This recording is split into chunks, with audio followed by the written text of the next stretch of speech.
em torno de 20 minutos antes do término do painel. Abriremos para perguntas ao público, ao final da fala do último palestrante, e nós passaremos o microfone ao interessado para tirar quaisquer dúvidas. Serão cerca de 15 a 20 minutos para cada palestrante. Sem mais delongas, gostaria de convidar o professor doutor Marcelo Andrade Feres para ser o mediador da mesa.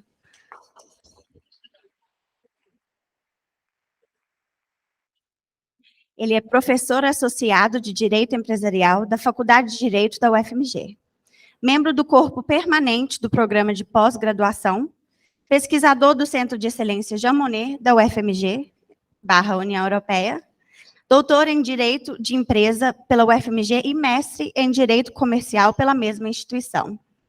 É procurador federal e colaborador eventual da Equipe Nacional de Arbitragem, ENARB, da Procuradoria-Geral Federal. Para além disso, gostaria de convidar a nossa primeira palestrante, a professora doutora Liliane Bertoni, da Argentina.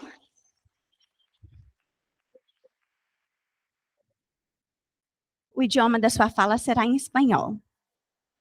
A professora, ela é professora de graduação e pós-graduação na Universidade de Buenos Aires, UBA, investigadora especialista em temas de integração regional e Mercosul, membro da Secretaria do Parlamento do Mercosul, UPM. Para além disso, eu gostaria de convidar o professor doutor Roberto Ruiz Dias Labrano, do Paraguai.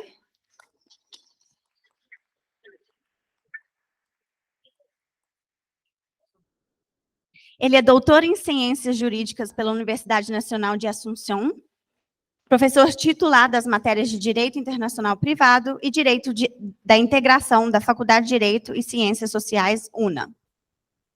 Membro do Grupo de Alto Nível e consultor do Ministério de Relações Exteriores, consultor nacional do Ministério de Justiça e trabalho para a reunião de ministros de Justiça do Mercosul, membro titular do Tribunal Permanente de Revisão. Também gostaria de convidar a professora doutora Andréia Ribeiro Hoffmann.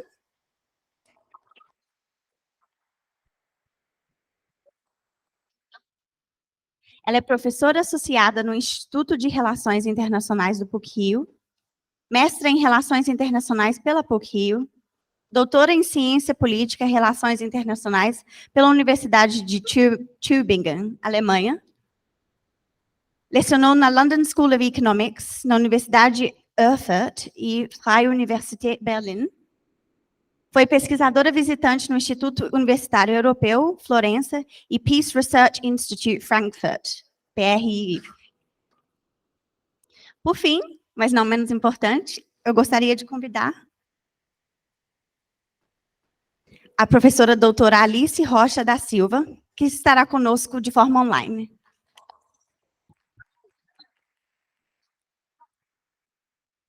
Ela é professora no Centro Universitário UNA de Brasília, Uniceu, e de cursos preparatórios para concurso.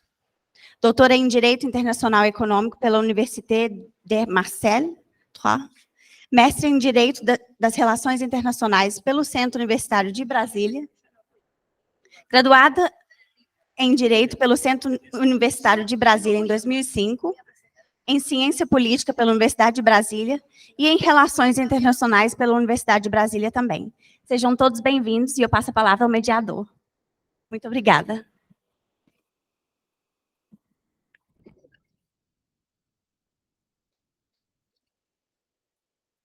Boa noite a todos, todas. Sejam muito bem-vindos a mais este dia, ou mais esse turno, digamos assim, do nosso evento.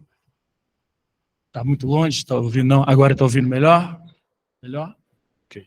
Então, sejam muito bem-vindos a mais este turno do nosso evento, do Centro de Excelência Jean Monnet.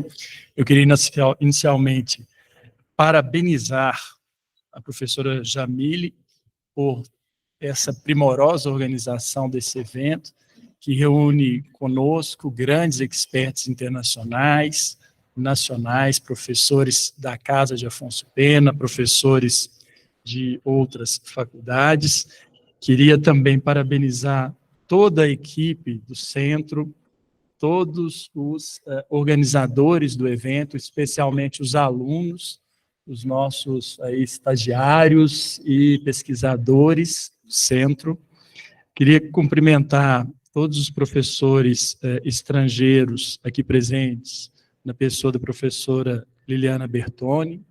Queria cumprimentar os alunos, agradecer a presença de todos aqui. E o nosso painel de hoje é sobre o multilateralismo sustentável como marco nas relações entre a União Europeia e a América do Sul. Na verdade, esse painel se encaixa nesse evento, ao lado de outros tantos painéis que tivemos. E ontem mesmo conversávamos com a professora Jamile, no sentido de que parece que a gente está ouvindo o mesmo tema a partir de visões distintas. Esses temas são conexos entre si, são pessoas, muitas vezes com formações distintas. Temos aqui professores de ambiental, professores de direito internacional privado, direito internacional público, professor de direito empresarial, mas todos dialogando sobre uma mesma perspectiva, mas cada um com seu olhar e que se complementam, né? Há uma conexão, uma sintonia, e isso também, claro, é algo fruto do trabalho da professora Jamile na organização desse evento. Eu, como professor de empresarial e talvez membro mais novo, integrante do Centro de Excelência Jamonet, não mais novo em idade, mas mais novo em termos de tempo de colaboração com o centro, entro com uma perspectiva um pouco diferente, dado o meu estudo mais voltado para o campo do direito empresarial. Eu queria fazer só algumas observações iniciais e aí passarei para os palestrantes. Na verdade, quando a gente está falando aqui dessa multilateralidade sustentável, eu não penso só nas relações entre os estados, mas também nos players do mercado, dos agentes econômicos, das empresas, especialmente empresas multinacionais. E penso que essa multilateralidade sustentável, fruto, claro, de todas as tratativas entre a União Europeia e Mercosul, e Brasil, por que não, ela convida, ou melhor, ela quase que obriga essa ideia da sustentabilidade. E fico vendo nos últimos anos, especialmente na Europa, todas as novidades legislativas, ou mesmo novidades de proposições legislativas em matéria de direito empresarial. Vejam que coisa interessante, né? Para garantir essa sustentabilidade, a União Europeia tem editado normas que ditam o futuro dos modelos de negócios empresariais. Se a gente parar para pensar, a União Europeia faz a taxonomia dos negócios sustentáveis. Se a gente parar para pensar, em 2022, sai uma proposição de diretiva em matéria de due diligence in business and human rights. Ou seja, a União Europeia está sinalizando no plano interno para os empresários, para as empresas, que o caminho dos modelos de negócio é um novo caminho, é o caminho da sustentabilidade. E, às vezes, me pego vendo debates acadêmicos, artigos escritos sobre comparação entre fundos de investimento verde e fundos não verdes, né? O que é melhor como investimento, qual rende mais. E eu acho que isso é cair no vazio. Na verdade, essa discussão não deve existir, porque a União Europeia, e me parece isso muito claramente, ela já firmou uma posição de que o negócio do futuro é um negócio sustentável. É como se eu quisesse comparar um negócio com corrupção ou sem corrupção. Um negócio com mão de obra escrava ou sem mão de obra escrava. Eu estou comparando negócios sustentáveis com não sustentáveis, negócios não sustentáveis vão desaparecer. Então, a tendência é a gente ter negócios sustentáveis no âmbito da Europa, e os países que quiserem ter parceria com a Europa ou fazer negócios com esses negócios sustentáveis da Europa, terão que ser sustentáveis também. Então, eu acho que essa multilateralidade passa também pelo cenário dos agentes privados. Era só isso que eu queria fazer de comentário.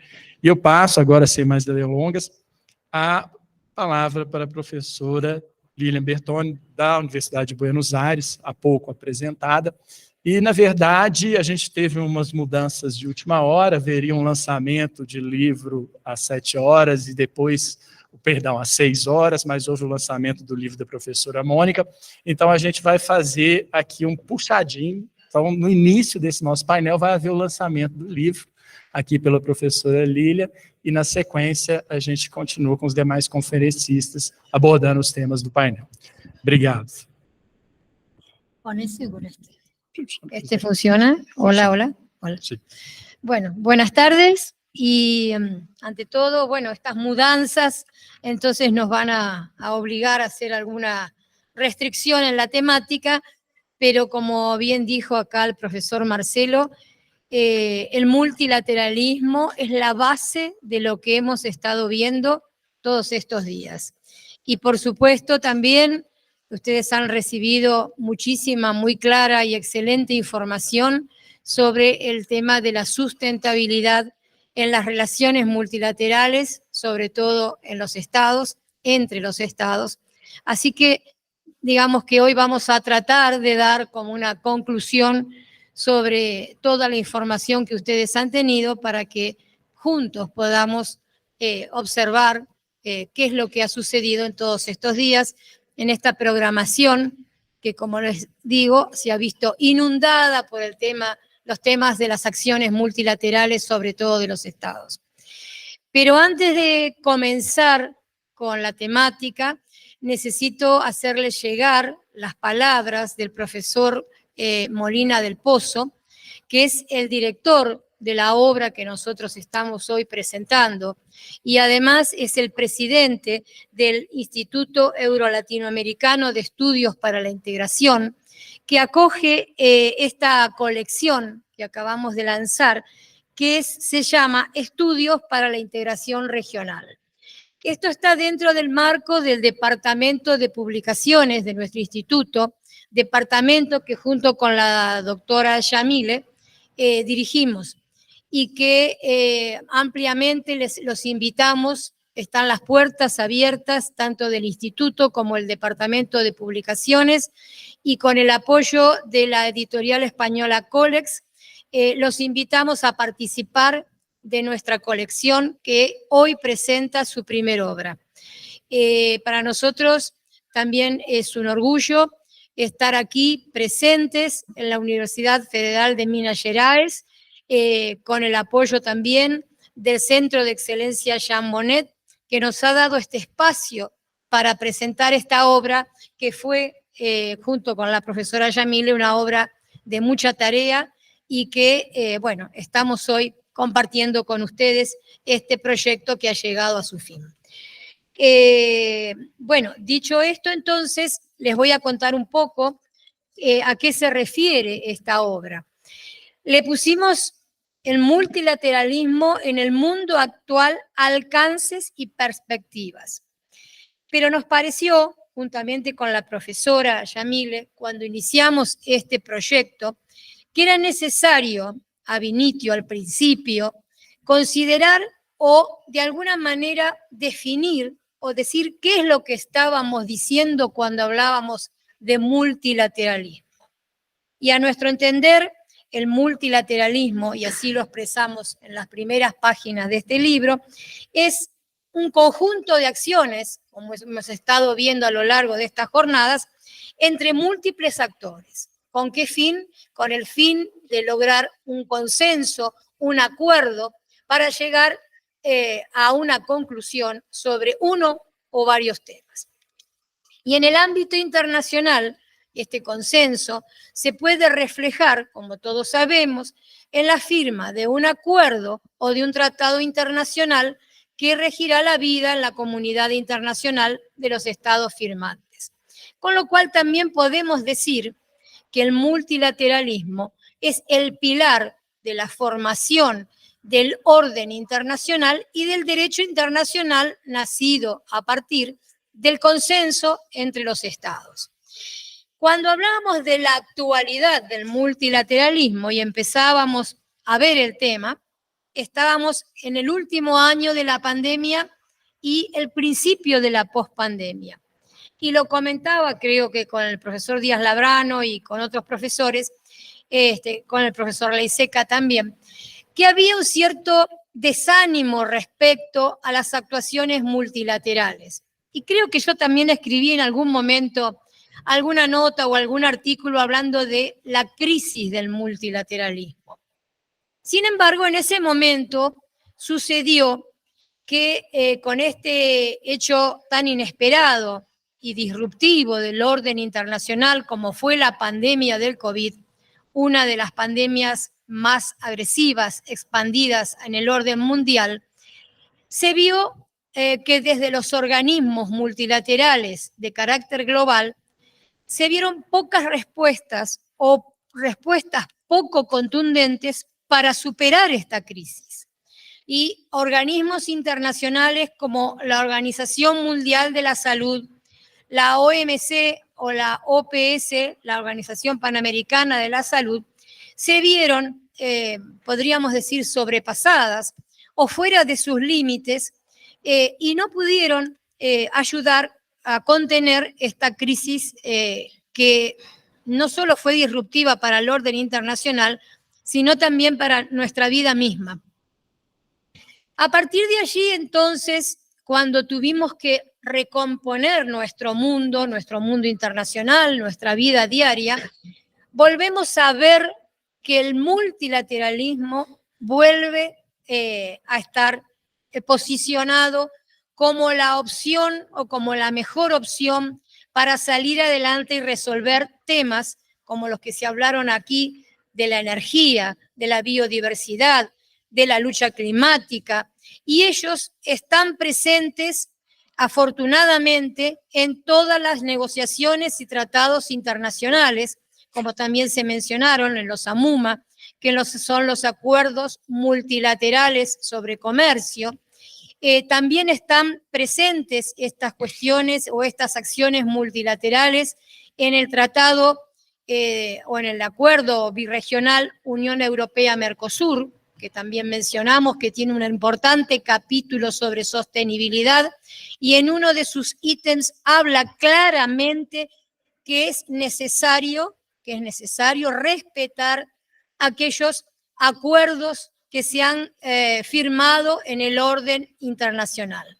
Es decir, adhiere ampliamente y de manera expresa a todo lo que se ha hecho en el orden multinacional, sobre todo respecto al medio ambiente. Y si hablamos de la última parte de este título, que son las perspectivas, creo que, a mi entender, las perspectivas son alentadoras. Y claro ejemplo de ello es la recuperación de las reuniones de las cumbres presidenciales, las cumbres como la CELAC o la UE-CELAC, que se celebrará prontamente en el mes de julio, no son nada más ni nada menos que la representación de las acciones multilaterales y de la búsqueda de soluciones conjuntas, consensuadas a través de estas cumbres. Brasil ha regresado a la CELAC. No sé si será bueno o malo. Lo cierto es que en la cumbre de Buenos Aires, de CELAC, se reincorpora nuevamente este grupo de trabajo y a partir de allí, entonces, en el mes de julio, se van a reunir con la Unión Europea, va a haber nuevamente esta cumbre UE-CELAC, que se va a hacer el 17 y 18 de julio en Bruselas, y que parece ser un ámbito alentador para, no sé si para afirmar, pero para incentivar o llevar adelante aquellos 20 años de negociación entre la Unión Europea y el Mercosur y concretarlo precisamente en este ámbito internacional que está predispuesto a ayudar a estos dos grandes bloques que concreten su tratado birregional, que como todos sabemos va a ampliar en más el mercado y va a mejorar no solo las opciones comerciales, empresariales, sino también laborales de todos nuestros ciudadanos. Bueno, dicho esto, entonces, para finalizar, quería contarles que aquí estamos con una de las autoras, que es Elisabetta Accioli, y ella nos ha hablado precisamente, el libro toca un tema que nos hace decir que el multilateralismo, tal como lo explicó Marcelo también con otras palabras, me animo a decir que es un significado, que son acciones transversales. El multilateralismo es transversal. ¿Por qué? Porque estas acciones conjuntas, consensuadas, basadas en valores, deben ser abarcativas de todos y cada uno de los temas que los estados en el orden nacional tienen que tratar con esta visión, una visión conjunta, sobre todo por los grandes desafíos que tenemos hoy en día. Precisamente la profesora Scioli nos ha tratado este tema de cómo se representó o cómo se posicionó el multilateralismo, el derecho creado en la Unión Europea con respecto a la política de seguridad, respecto a la guerra o al conflicto armado existente entre Rusia y Ucrania. De la misma manera, también dentro del libro hay autores como Alice da Rocha, que nos va a hablar después, se enfocó precisamente en observar de qué manera uno de los organismos globales, multilaterales, como el Banco Mundial, actúa frente a los nuevos desafíos que nos imponen estos nuevos sucesos en el orden mundial. Así que, bueno, sin más delongas, como dicen ustedes, les dejo presentado el libro. Lamento no tener libros para ofrecerles, porque los iba a traer el profesor Molina del Pozo, que no pudo viajar. Pero bueno, ahí dejaré uno para el centro y los chicos seguramente les explicarán cómo, si tienen interés de adquirirlo, hay una versión gratuita online. Así que bueno, seguramente Rafael y los demás del equipo les podrán indicar de qué manera se pueden acercar a esta temática, que creo que es indispensable para cualquier análisis de cualquier materia o de cualquier situación que nos presenta este siglo tan conmocionado desde sus principios, con tantos desafíos por resolver. Así que por mi parte nada más, agradezco estos minutos y bueno, y también estoy dispuesta al final del panel a cualquier pregunta que quieran hacer. Muchas gracias.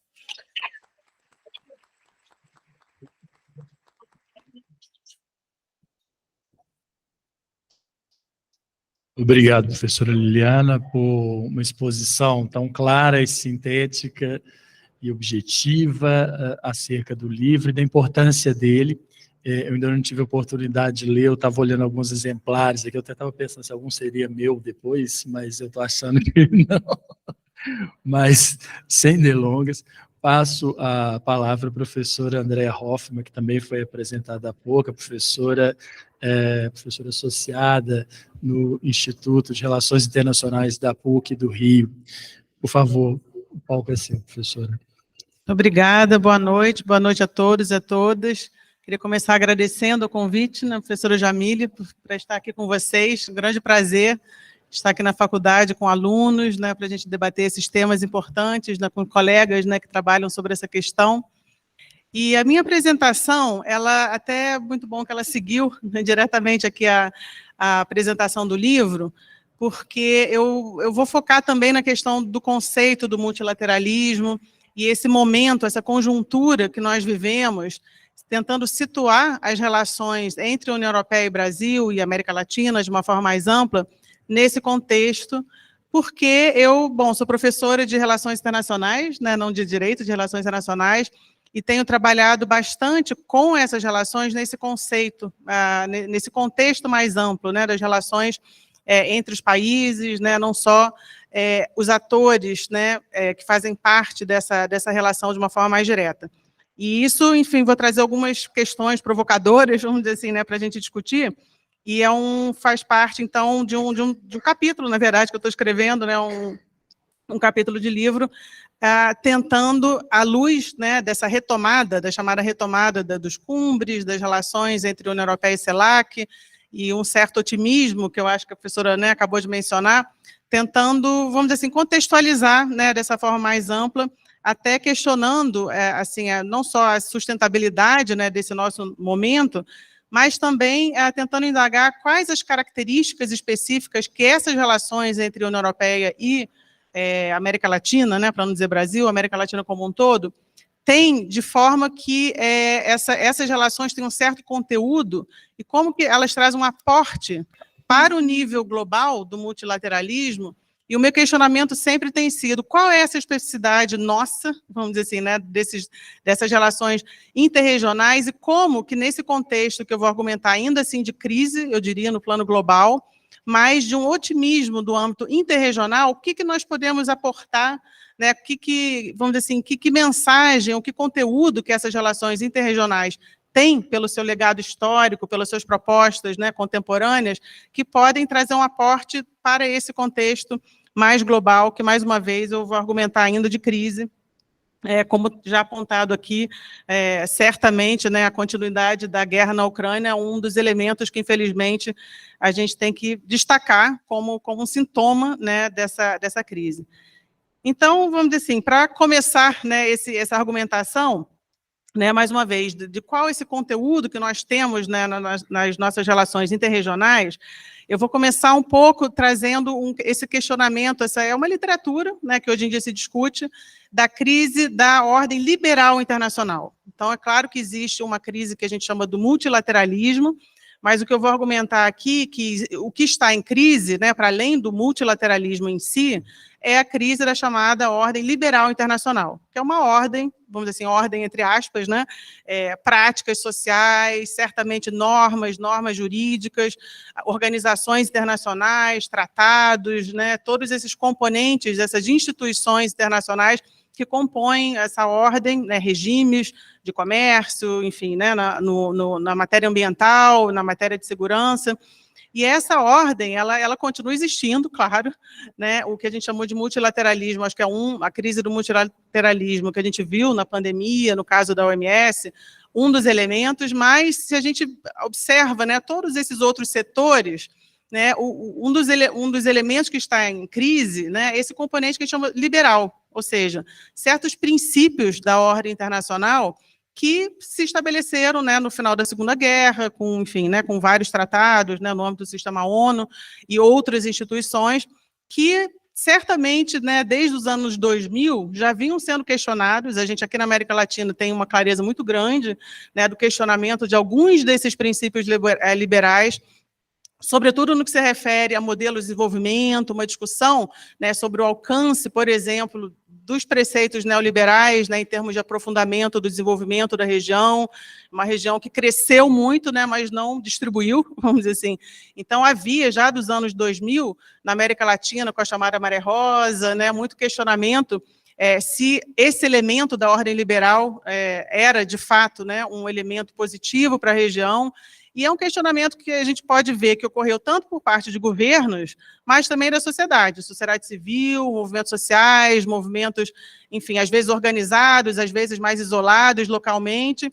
E no plano global, alguns fenômenos, certamente a criação, no caso do Brasil, né, a criação do BRICS, né, foi uma coalizão, vamos dizer assim, de países importante na ocasião, né, chamados países emergentes. Depois a gente viu que o Brasil de emergente talvez não tinha nada, mas, enfim, na época, né, chamados de países emergentes, questionando também essa ordem internacional, e a G20, né, onde vários outros países, né, chamados potências médias, né, também fizeram parte, e também, pouco a pouco, né, essa configuração de países emergentes se transformando cada vez mais na contestação por parte da China, né, a ponto que hoje se questiona, vamos dizer assim, se a contestação da ordem liberal global, ela, na verdade, não está se transformando numa certa nova Guerra Fria, entre aspas, também, né? Certamente não é comunismo versus capitalismo, mas uma nova bipolaridade, né? Onde uma potência, vamos dizer assim, Estados Unidos, potencialmente poderia estar, né, assim, em decadência, né, esse questionamento, né, se o Ocidente ou os sustentadores dessa ordem liberal estariam ou não em decadência, e algo outro que não se sabe definir, porque certamente a China também é um país capitalista, é um modelo misto, né, mas tem manifestações de um questionamento, de uma contestação dessa ordem liberal internacional, onde também já há uma literatura grande chamada multilateralismo de contestação, né, onde a China criou várias instituições multilaterais também, só que outras, né? A A e B, no plano, vamos dizer assim, econômico, é muito mais forte, né? Na época com o Banco do BRICS, mas depois o A e B, Rota da Seda, todo um regime, vamos dizer assim, que, sem destruir ou sem questionar em si o regime, né, tradicional, começou a ter fricções, né? Às vezes incompatibilidades ou questionamentos dos princípios normativos da ordem liberal internacional. E, claro, né, atingindo o ápice com a questão da guerra da Ucrânia, porque aí sim os princípios de segurança coletiva abertamente questionados, não há como sustentar, né, que não há uma crise multilateral na área de segurança, né, onde todos os mecanismos de segurança coletiva são praticamente paralisados ou ineficazes.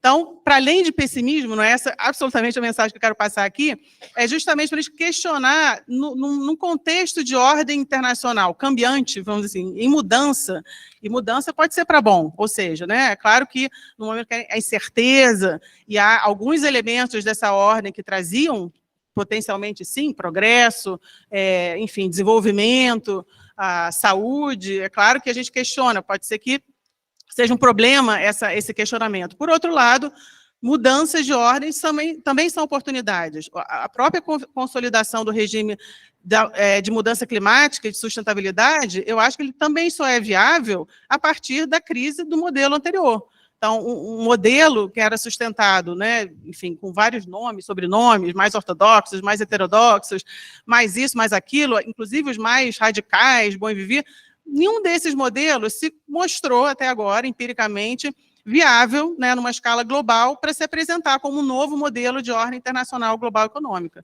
Então, a questão da incorporação, né, através do conceito de sustentabilidade ou mudança de regime climático, é uma janela de oportunidade, né? Pode se estar criando, e foi argumentado aqui, já existe, talvez, um modelo que a gente nem consegue mais pensar no anterior. Então, acho que isso tudo são elementos que, desculpa se eu repetir alguma coisa que já foi discutida aqui ontem, mas eu acho que é o pano de fundo, né, para esse questionamento do lugar das relações entre a União Europeia e a América Latina.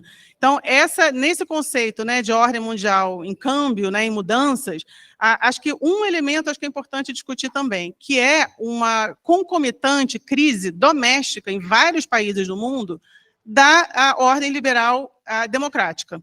Enfim, as democracias liberais, democracias representativas, hoje continuam, apesar de que no Brasil a gente espera, né, que venceu um certo capítulo da história, mas a presença, né, de forças de extrema-direita, e não só lideranças ou partidos, mas na população, movimentos conservadores, né, que beiram justamente movimentos de extrema-direita, né, fascistas, inclusive, neonazistas, aquelas palavras que a gente achava que não precisava mais usar no nosso vocabulário político, elas permeiam ainda não apenas sociedades domésticas, mas também o próprio sistema multilateral.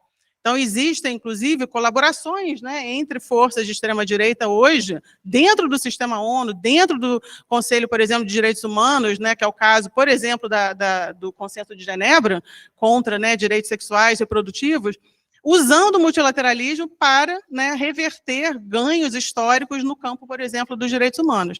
Então, eu acho que é um momento bem particular, né, onde a palavra multilateralismo ela é muito importante. Então, vou querer ler, com certeza, o livro, né, eu acho que na discussão conceitual sobre multilateralismo, eu gosto muito do John Ruggie, que é um autor, né, muito utilizado no início mesmo da constituição dessa ordem liberal no pós-guerra, e ele chama atenção, né, que o multilateralismo ele nasceu no contexto dessa ordem liberal com alguns adjetivos, né, alguns princípios, né, o princípio da não discriminação, da indivisibilidade, da reciprocidade difusa, e esses princípios eles vão configurar vários outros dogmas e princípios que a gente, né, nos regimes específicos, por exemplo, segurança coletiva, cláusula da nação mais favorecida e tantos outros, né, responsabilidades comuns, mas compartilhadas, a própria evolução e a constituição do R2P, né, da responsabilidade para proteger, ou seja, são vários conceitos que no sistema global foram se construindo e se consolidando a partir dessa noção básica do que é multilateral, e do que é, né, se relacionar no âmbito multilateral a partir desses princípios. Então, acho que hoje, alguns dessas áreas continuam em crise, mais uma vez, certamente a área de segurança. Acho que cabe a nós refletir como é possível fragmentar, né, ser, por exemplo, otimista num campo, né, no campo, por exemplo, de mudanças climáticas, sustentabilidade, que eu acho que sim, há tantos elementos positivos, e, por outro lado, é possível conviver com um mundo, vamos dizer assim, mais verde e, ao mesmo tempo, em guerra? Assim, o que é realmente, né, no plano global, esse sistema multilateral? Existe também uma interconexão entre essas temáticas, né? A gente sabe que o sistema da ONU é funcional por um motivo muito forte, né? O pós-guerra era impossível separar essas áreas, mas, na prática, eles são, né, conectados, né? Não só em termos de negociações, mas também afeta, né? É possível incluir hoje a Ucrânia num regime de mudanças climáticas? Não. Né? Enfim, e assim por diante, tantos outros conflitos também menos, talvez, gritantes, como hoje da Ucrânia. Mas, enfim, só para passar, porque eu sei que, né, meu tempo daqui a pouco vai se esgotar, eu acho que o importante é pensar, a partir desse contexto, o que são essas relações de União Europeia-América Latina. Acho que aqui, sim, né, concordo plenamente, um otimismo, né, uma perspectiva real de retomada desse diálogo, né, para não dizer só as negociações comerciais, né, no caso do União Europeia-Mercosul, porque outros países da América Latina seguiram, concluíram seus acordos, né, Chile, México, tantos outros.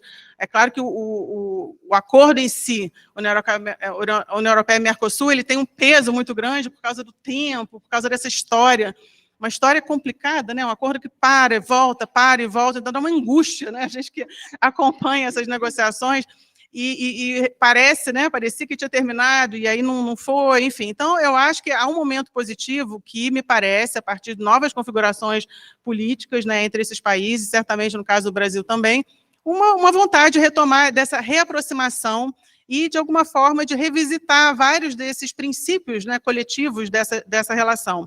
E aqui que eu queria retomar a importância dessas relações nesse contexto particular de crise global, sim, e de crise da democracia.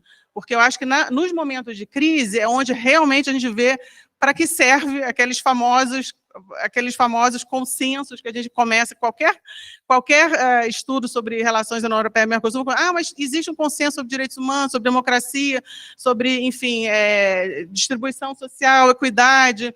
Sim, é verdade. A gente muitas vezes toma isso como dado, né, take for granted, literalmente, e no momento em que realmente esses estão em crise, é que eu acho que se mostra, né, assim, a grandeza desse consenso, que não é o mesmo consenso com outros países do mundo, né? Eu acho que existe uma discussão, claro, variações, limites, mas eu acho que isso é marcante dessas relações. Eu acho que essas sociedades, não só os governos, mas as sociedades, mostraram também nesses momentos, e têm mostrado, né, porque os problemas continuam, mais uma vez, que é uma relação que ela precisa ser definida por esse consenso na preservação de democracia e direitos humanos, e que não se abra mão deles no momento em que parece muito tentador.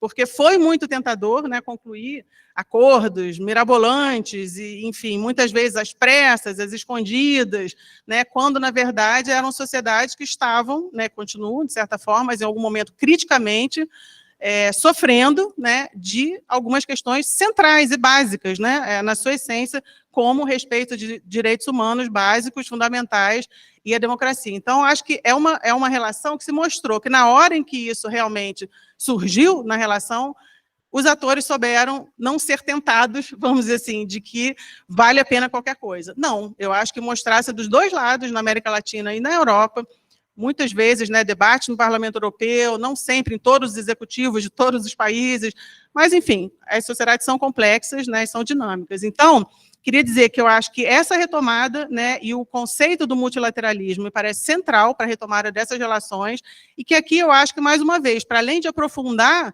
essas relações na retomada dos encontros governamentais, que as sociedades civis, os acadêmicos, né, aprofundem também essas relações, e que, mais uma vez, não apenas, né, para aprofundar as relações interregionais, mas isso como um aporte, né, da significância de preservar democracia e direitos humanos no plano global.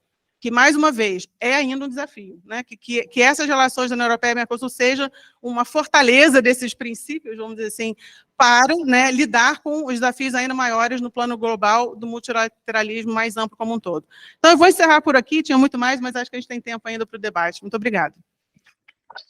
Es un tema enorme, enorme. Muito obrigado, professora Andrea Hoffmann, por tão provocantes questões acerca do multilateralismo. Sem mais delongas aqui, como disseram que a gente gosta aqui no Brasil, passo a palavra para o professor Roberto Labrano para a sua exposição. Professor e doutor em Ciências Jurídicas pela Universidade Nacional de Assunção, professor titular das matérias de Direito Internacional Privado e Direito da Integração na Faculdade de Ciências Sociais, UNA, membro do Grupo de Alto Nível e consultor do Ministério das Relações Exteriores. Com a palavra, professor.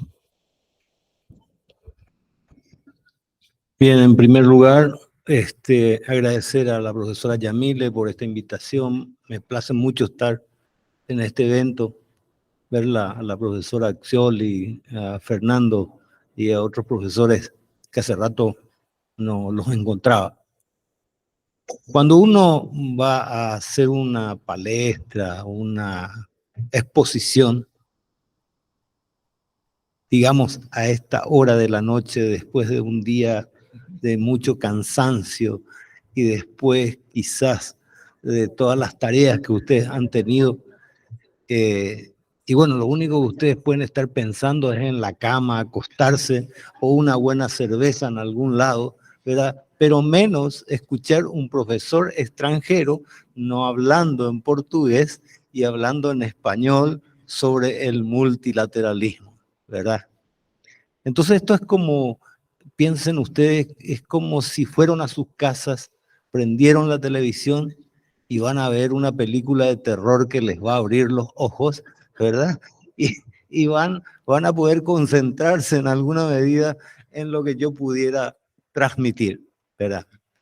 Llevo muchos años analizando, pensando, visualizando, estudiando sobre los temas de integración en general y por supuesto también en las relaciones internacionales. Es imposible analizar la integración, el derecho a la integración, sin introducirse en temas vinculados a las relaciones internacionales. Yo recuerdo cuando comencé a escribir sobre estas cosas, inicio de la década del 90, ya producto de ciertas reflexiones, y bueno, me maravillaba al encontrar de que realmente había algo muy interesante como la construcción de un orden jurídico y económico internacional.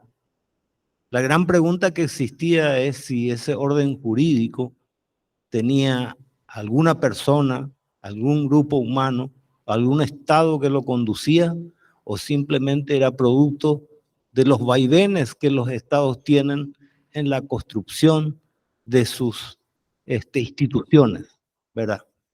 La famosa mano negra, si existe o no existe, ¿verdad? Sigo pensando de que realmente no sé la respuesta. No sé si existe una mano negra para construir las instituciones y construir un orden jurídico, un ordenamiento jurídico, una especie de estructuración de las necesidades humanas a través de instituciones que pudieran dar respuesta a las múltiples necesidades que los seres humanos tienen. Sigo sin respuesta en torno a ello.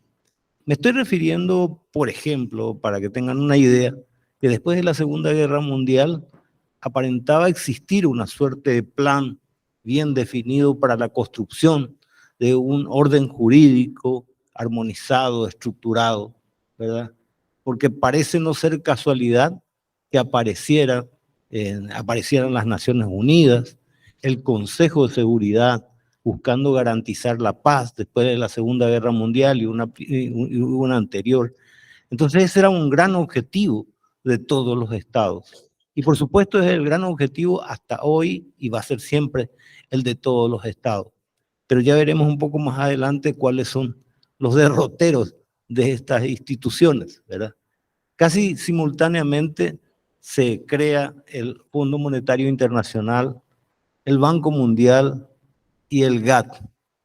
Sobre el Fondo Monetario Internacional no voy a hablar porque ustedes lo saben, el Banco Mundial tampoco, el GATT brevemente. El GATT pretendía resolver los problemas del proteccionismo, buscando eliminar los obstáculos de tipo arancelario para el comercio internacional. Entonces era una suerte de pieza clave para que pudiera volver a existir el intercambio comercial. Era la panacea de un mundo liberal y capitalista, vencedor, digamos, de una corriente después de la Segunda Guerra Mundial, liderada por los Estados Unidos en su momento. Y parecía que sí, tenían razón, porque se suponía que con la liberalización del comercio y con el acceso a los mercados, habría un mayor intercambio comercial y consecuentemente también habría un mayor resultado económico para poder distribuir a las personas el resultado de la generación de riqueza. No voy a referirme a los mecanismos que se utilizó en el GATT, lo pueden investigar ustedes, pero eran las piezas. Estaba el Fondo Monetario Internacional, estaba el Banco Mundial, estaba el GATT para todo lo relativo al comercio internacional y estaban las Naciones Unidas a través de su Consejo de Seguridad para garantizar la paz. Si vamos a hablar de un origen del multilateralismo propiamente, quizás podríamos remontarnos antes, pero parece ser que el certificado de nacimiento del multilateralismo se produce en ese momento, ¿verdad? Por supuesto existían otros aspectos también que considerar. Se suponía que estas instituciones tuvieran que ir evolucionando, que cada vez más serían efectivas para cumplir el rol que se les había asignado. Lo que nadie pensó, y creo que tampoco los que están al frente de estas instituciones, es que el mundo siguió evolucionando y siguió requiriendo más respuestas respecto a otros temas. Por ejemplo, el tema de los derechos humanos apareció como una urgencia, como un derecho transversal que era necesario introducir en todos los niveles del derecho. El derecho ambiental y otros derechos, el derecho a la competencia, el derecho al consumidor, comienzan a aparecer y a generar nuevas situaciones, quizás no previstas o como ideas no previstas en estas instituciones. Yo me atrevo a decir que estas instituciones a las cuales me estoy refiriendo y que no son las únicas, después aparecerán otras. La derivación del GATT, la Organización Mundial de Comercio, por ejemplo, que con toda su reforma, sin embargo, no consiguió hasta hoy resultados que den una solución a múltiples problemas que se le presentan a esta institución, una de las instituciones creadas a través del mecanismo del multilateralismo, que no es otra cosa que relaciones entre los estados en las cuales los estados tratan de que a través de una institución se puedan encontrar respuestas que aisladamente los estados no pueden conseguir. Eso está claro que los estados individualmente considerados por más potencia que sean, muchos de los desafíos del mundo actual y de la globalización no van a tener respuestas aisladas. Quienes piensen así, probablemente la historia les va a demostrar que no es posible. El panorama parecía bastante alentador porque, claro, en un momento dado, sobre todo después de la caída de la Unión Soviética, el desmantelamiento de la Unión Soviética, parecía que bajo la conducción de Estados Unidos y la conducción de estos organismos a través digamos, del esfuerzo que Estados Unidos podría poner dentro de estas instituciones, habría una luz en el camino, pero tampoco fue así, ¿verdad? Digamos entonces que las instituciones creadas por el multilateralismo son necesarias, y son necesarias porque no existe, si se ponen a pensar, no existe otro mecanismo Los estados aisladamente no podían conseguir absolutamente nada.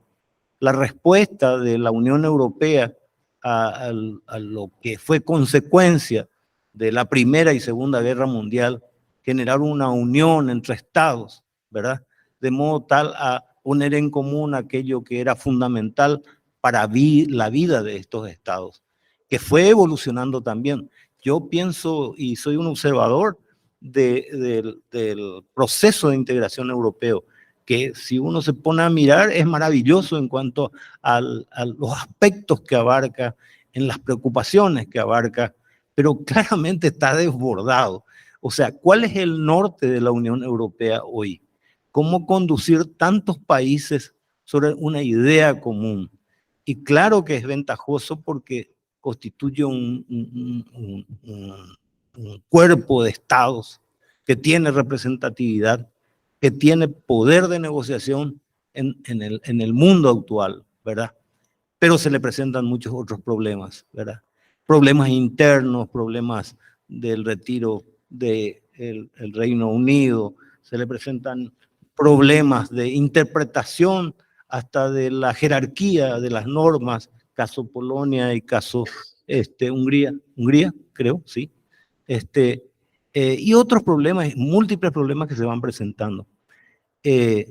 Para culminar de sumar problemas a lo que la Unión Europea está atravesando, tenemos la invasión en el febrero del 2022, la invasión de Rusia a Ucrania, que no es un hecho baladí, es un hecho re importante que pone en jaque todo lo que se ha hecho en función de garantizar la paz mundial.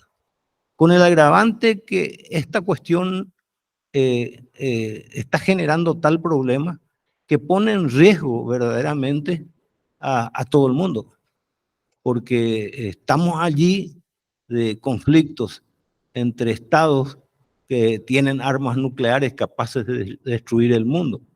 Entonces, digamos que nosotros podemos mirar como, ellos están lejos, pero no es así. Hay un riesgo real y potencial de una aventura, porque yo solamente puedo calificar de una aventura política que, si uno analiza bien, no tiene mucho sentido, ¿verdad?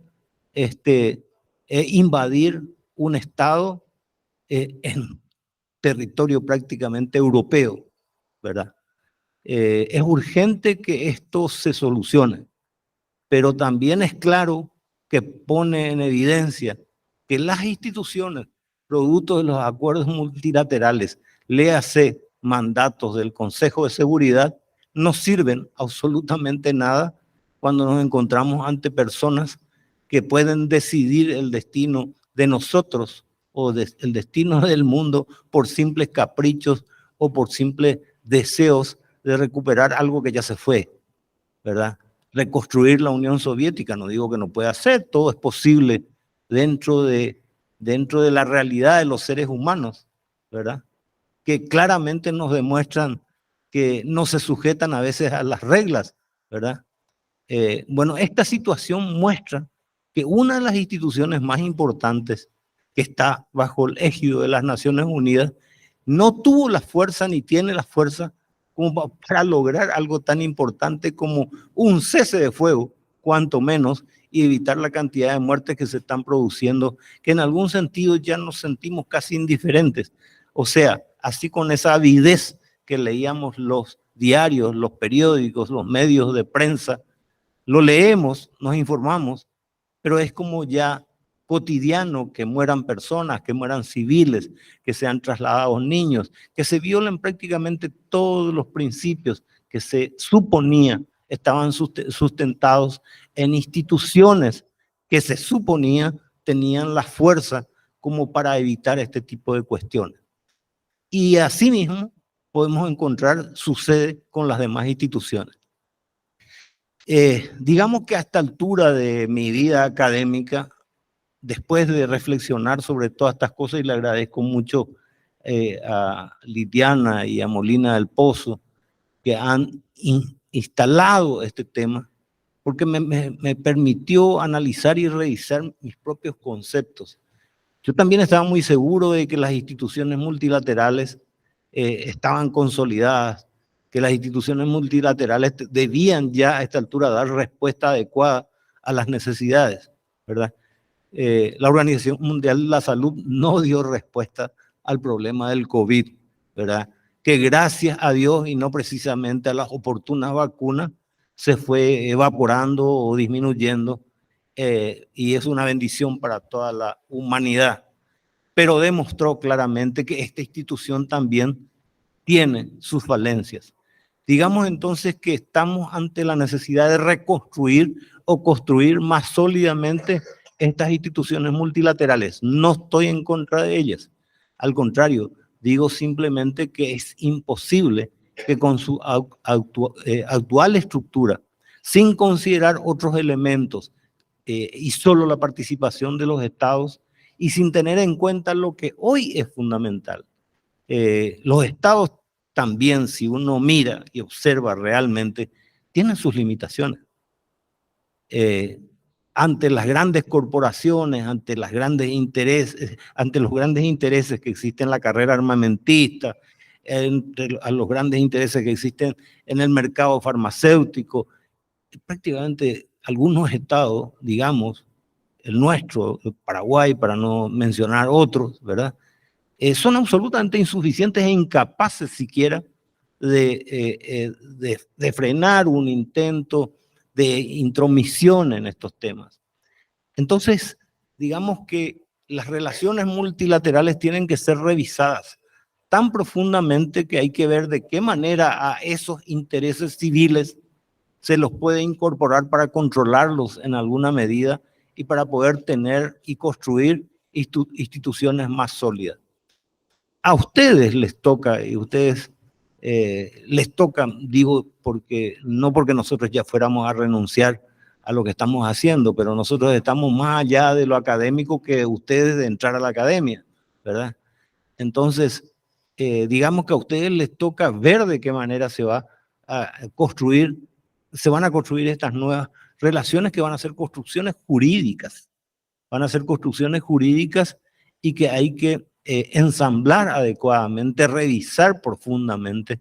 Y el momento es ahora, porque los hechos son recientes. En la salud tenemos el problema, hoy tenemos todavía el problema del COVID. Antes tuvimos el problema del SIDA, que también era un problema muy grave. También las respuestas fueron tardías, ¿verdad? ¿Y cuántas otras pueden venir? Y nosotros no tenemos tenemos instituciones muy importantes, pero no tienen respuesta adecuada, no tienen respuesta eficaz.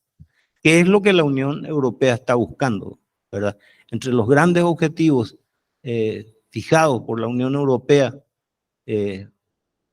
para el futuro está precisamente lograr que las instituciones multilaterales sean efectivamente eficaces, no simplemente figurativas institucionalmente, sino que sean eficaces, que sean capaces de dar respuesta y apuntan efectivamente a eso. Y ahí aterrizo un poco para ir terminando con el tema Mercosur, ¿verdad? Quisiera ser optimista también allí, pero no lo puedo ser. Quisiera ser optimista en el sentido de que finalmente se va a firmar un acuerdo que ya duró 20 años de negociación y bueno, digamos que ahora, con esta nueva reunión que se va a presentar, no es que la reunión no va a ser importante, claro que va a ser importante, no es que la reunión no va a ser trascendente, absolutamente va a ser trascendente. Pero mi optimismo en torno a que se suscriba y se ratifique en este momento, cuanto menos, espero equivocarme, ojalá me equivoque, ¿verdad? Pero creo que hay urgencias como las que estuve mencionando. A la Unión Europea le preocupa la situación política generada por la invasión de Ucrania, las consecuencias por la falta de provisión de gas y otro tipo de situaciones que son absolutamente urgentes para la Unión Europea.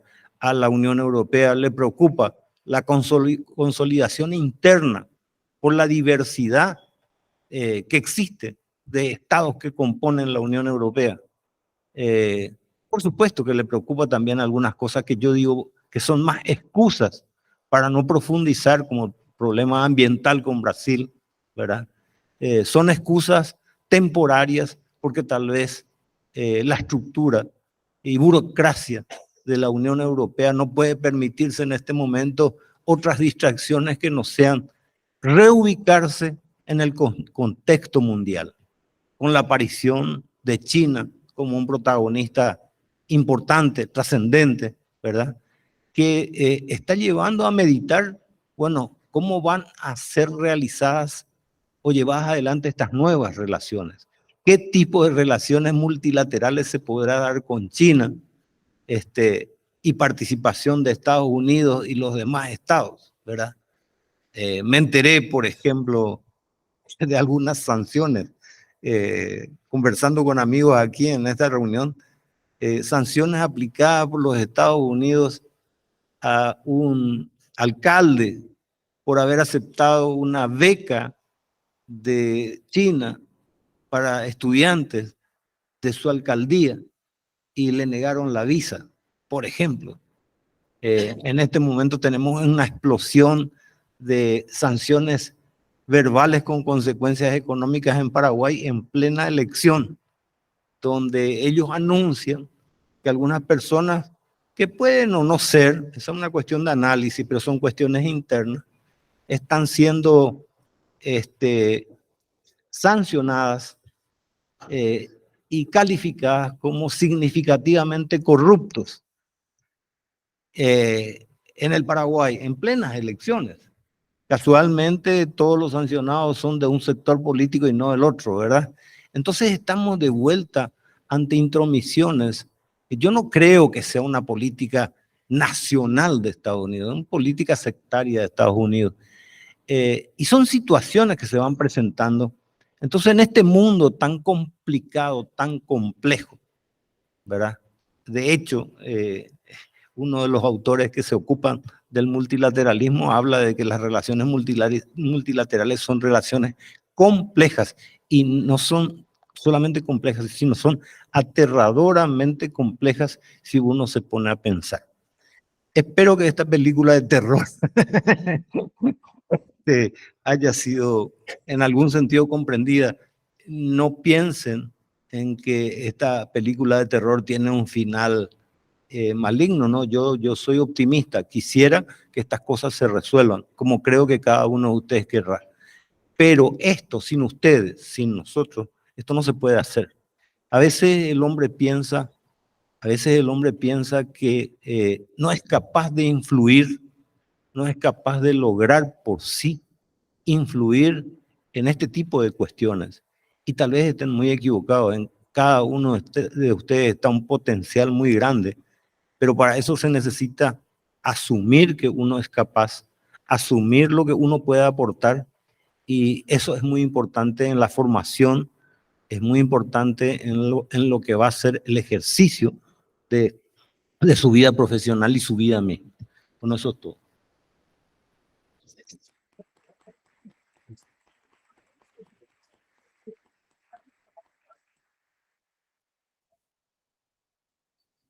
Muito obrigado, professor Roberto, pelas excelentes palavras e pela... Fiquei na dúvida, otimismo ou não? Em alguns momentos otimismo, em outros não, mas que nos deixa a refletir aí sobre as questões provocadoras. Passo agora a palavra à professora Alice, que vai participar conosco por videoconferência. A professora Alice é professora do UniCeub, mestre em Direito das Relações Internacionais pela mesma instituição e doutora em Direito Internacional Econômico pela Université de Marseille 3. Professora Alice, por favor, com a palavra. Boa noite a todos. Todos me escutam bem? Estamos ouvindo, estamos ouvindo. Maravilha. Boa noite. Antes de mais nada, queria agradecer o convite da pessoa da professora e amiga, professora Liliana Bertoni, que já tivemos aí várias empreitadas, e eu quero dizer para vocês da minha alegria em estar participando aqui com vocês, nem que seja online, mas da minha tristeza em não poder estar aí presente com os senhores, né? Como a professora Liliana colocou, é o momento pós-pandemia, é o momento que a gente está novamente nos juntando presencialmente, tendo esse calor humano, mas infelizmente dessa vez não pude estar presente, até por uma questão de segurança mesmo, de sanitária e tudo, né? Porque os casos continuam a crescer aqui onde eu estou, mas a tecnologia é isso, né? A tecnologia é algo que nos distancia em alguns aspectos, mas que nos aproximam em tantos outros. Queridos, eu vou ser breve, tá? Eu concordo com o professor, é um momento, são 8h30 da noite, as pessoas vêm de um dia, né, de muito trabalho, de muito cansaço, mas eu dizia ali para a professora Jamile que eu prometo ser cirúrgica e pontual, e a minha inquietação, e eu acho que a minha participação em um painel como esse é muito mais de enxergar o nosso público, enxergar os nossos professores, enxergar o nosso debate, e é um painel que, antes de mais nada, ele tem um título muito instigador. Dentro de um congresso que está intitulado como o impacto dos acordos comerciais nas relações União Europeia e América do Sul, uma coisa que me chamou a atenção, inclusive não tive nem tempo de comentar com a professora Jamile, é por que a gente abriu a América do Sul e não fechou somente no Mercosul. Isso é algo que já expande um pouco mais o nosso horizonte, a gente já está indo além do Mercosul, justamente verificando que existem outros integrantes, né, desse processo que vai além do Mercosul. Então, isso é algo que me chamou a atenção, não sei se isso chamou a atenção dos demais participantes.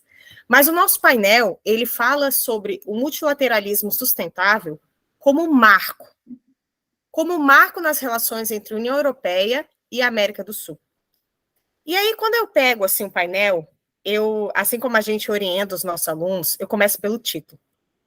E ali eu me perguntei, porque para mim tem duas expressões muito importantes no título desse painel, que é a expressão marco e a expressão sustentabilidade. Muitos dos senhores aqui, inclusive nesse painel, falaram bastante sobre o aspecto do multilateralismo.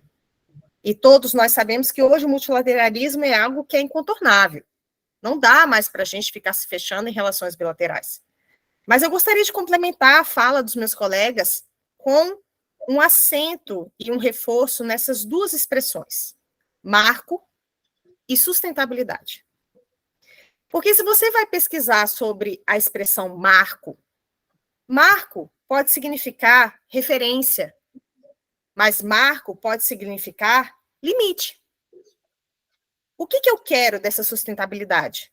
Eu quero que ela seja um ponto de partida nessa negociação para que ela traga como consequência outros ganhos, ou eu quero ter uma negociação que me leve até a sustentabilidade.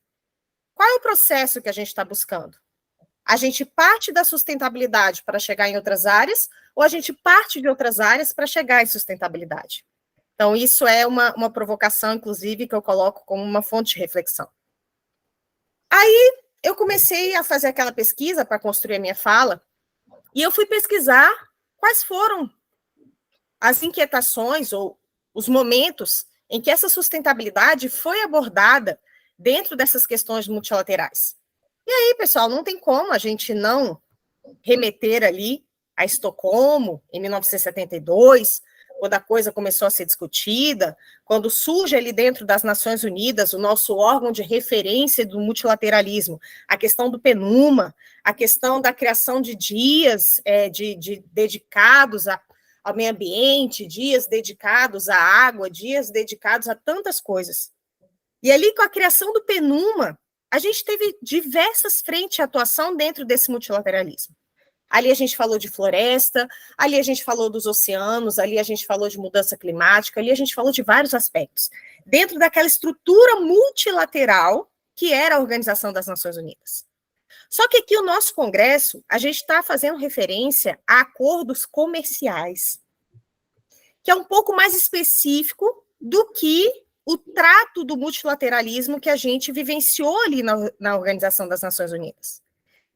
E esse é um ponto muito interessante, porque eu não tenho como avaliar o impacto disso nas negociações União Europeia e América do Sul sem falar do nosso glorioso acordo União Europeia-Mercosul. E aí, eu falei assim, gente, eu preciso ver como que foi essa discussão de sustentabilidade dentro desse acordo específico.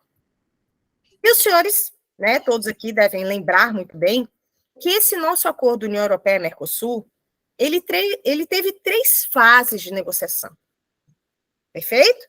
Então, é um acordo que já está sendo discutido desde a década de 90, mas que ele teve 3 momentos onde a negociação meio que floresceu, que foi ali entre os anos 2000 e 2004, foi ali entre os anos 2010 e 2012, e foi ali entre os anos 2016 e 2019.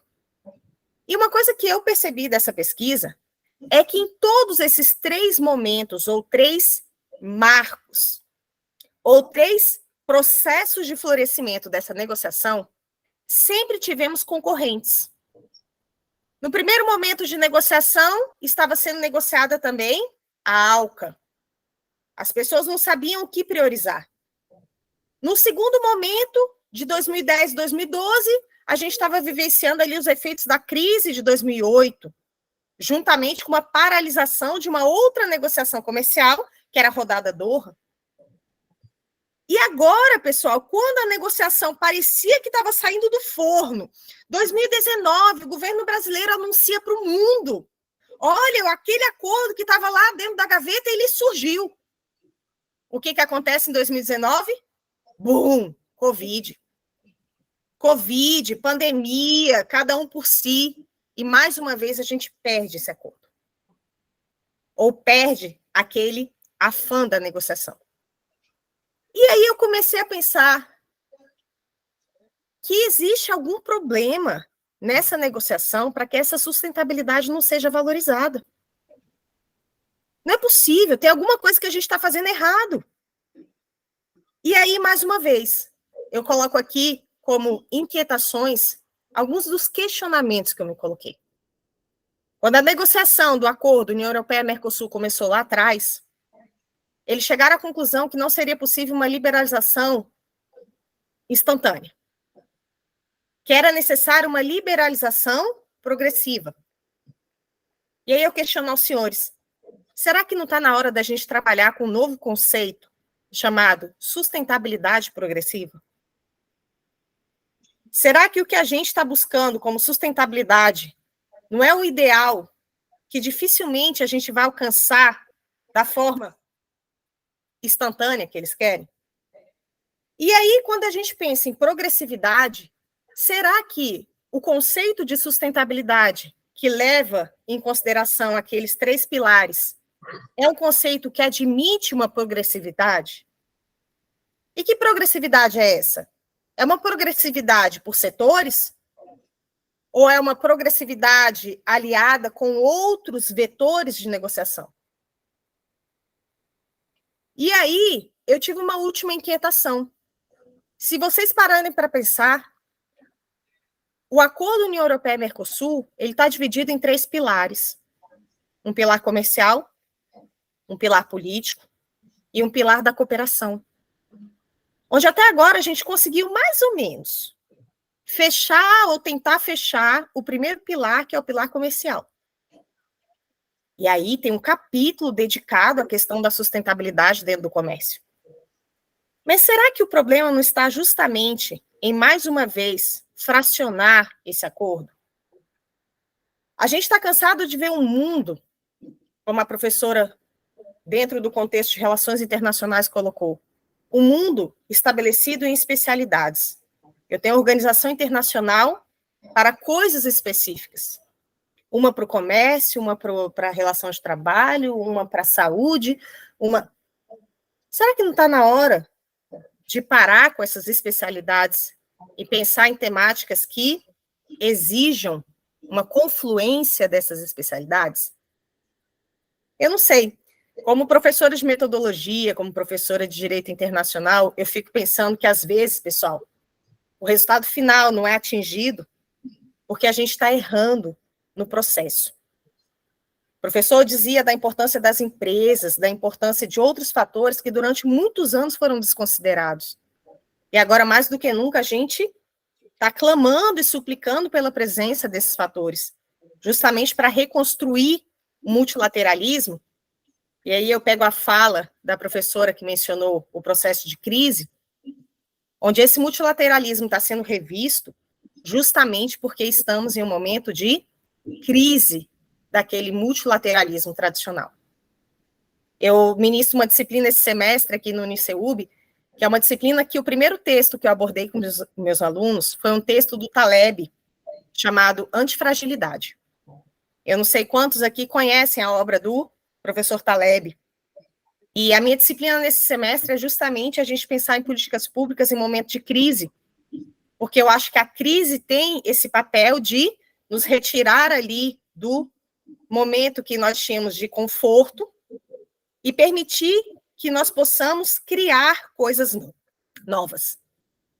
Então, mais do que nunca, eu acho que o mundo está diante de uma realidade que não é uma realidade que vai poder ficar fechada entre União Europeia e América do Sul, até porque, na última visita que nós tivemos aqui no Brasil, e provavelmente a próxima que vai acontecer no mês de maio, a delegada do Bloco Europeu já mencionou a preocupação que eles têm de que aquelas regras e diretrizes europeias que condicionam o nosso processo produtivo possa ser desvirtuado por comércio com outros entes fora desse eixo, como, por exemplo, a China.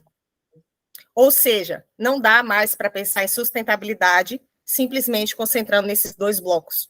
Por quê? Porque nós temos vários outros fatores dentro desse multilateralismo. Essa foi a minha fala. É uma fala muito mais de pontos de interrogação e de possibilidades de pesquisa, porque eu acho que o mundo acadêmico é isso, é a gente ter esse momento de flow, um momento em que a gente possa pensar em coisas novas, e de uma vez por todas, se os caminhos que a gente tem adotado até agora não têm sido suficientes para alcançar essa sustentabilidade, talvez esteja na hora de repensar não somente o caminho, mas o que eu quero com essa sustentabilidade. Eu agradeço pela oportunidade, parabenizo a professora Jamile por ser essa guerreira nesse processo de união de tantas mentes, união de tantas entidades. Essa mulher, ela é realmente diferenciada, ela tem toda a minha admiração. Somos todos aqui do time, professora Jamile, e quero mais uma vez expressar para vocês a minha tristeza em não estar presente com vocês, mas de coração eu quero que vocês recebam todo o meu carinho, todo o meu entusiasmo, e eu me coloco à disposição para o que precisarem. Um beijo. Obrigada.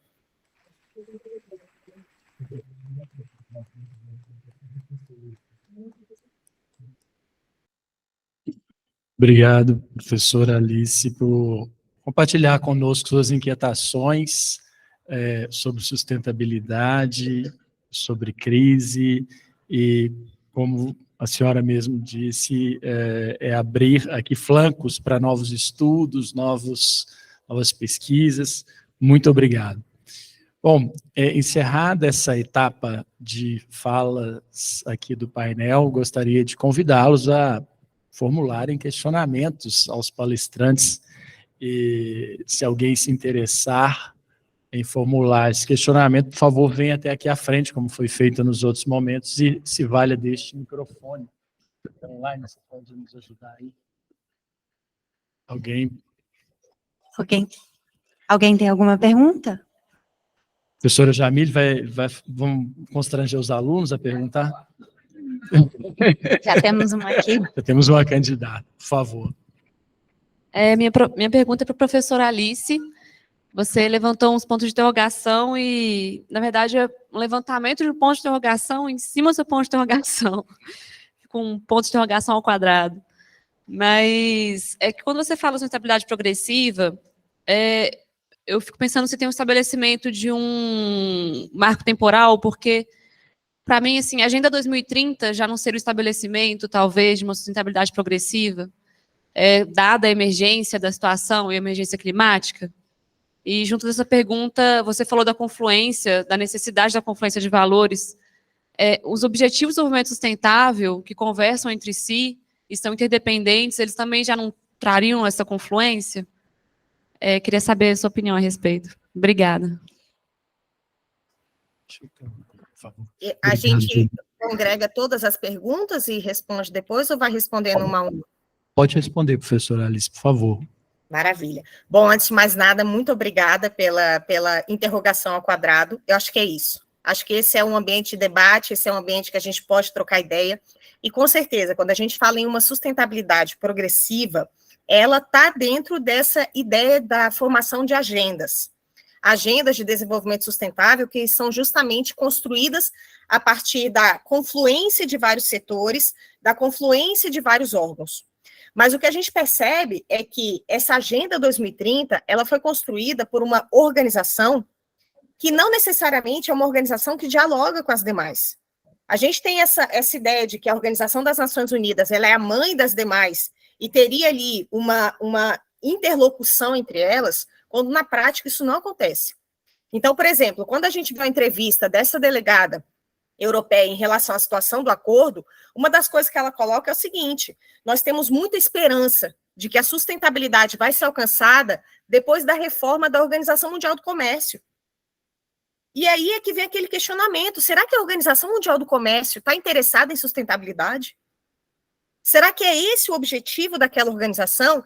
E é aí que eu falo para vocês da confluência desse preceito da especialidade na teoria das organizações internacionais. Por quê? Porque quando a gente estuda a organização internacional, a gente aprende que cada uma delas tem uma especialidade que uma não pode entrar na especialidade da outra.